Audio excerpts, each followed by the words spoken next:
আলাইকুম প্রিয় বন্ধুরা, কেমন আছেন? আশা করি সকলে ভালো আছেন ইনশাল্লাহ। আমি তেমন একটা ভালো না, তবু আপনাদের তো অনেক ভালো আছি। আমার সর্দি জ্বর, রাত থেকে অনেক জ্বর। তো রাত্রে সেকের গায়ে নাই, একদম সত্যি কথা বলতেছি।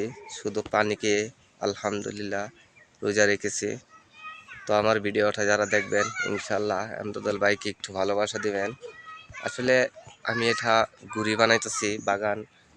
তো দেখতে পাচ্ছেন, এই যে আপনারা একটু লক্ষ্য করেন, অনেক সুন্দর আসলে। আর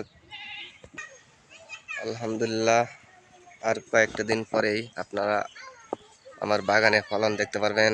আসলে সারা মাই যাওয়ার কারণে আমি ঠিকমতো সংগ্রহ করতে পারি নাই, তবু হাল ছাড়ি নাই। তো আপনারা যে যেখানে এই ভিডিওটা দেখেন ইনশাল্লাহ সকলেই কমেন্ট করবেন। তো ভালো থাকবেন, সুস্থ থাকবেন। দেখা হবে ইফতারির পরে। শুভ সন্ধ্যা, খুদা হাফেজ। দেখা হবে আল্লাহর রহমতে।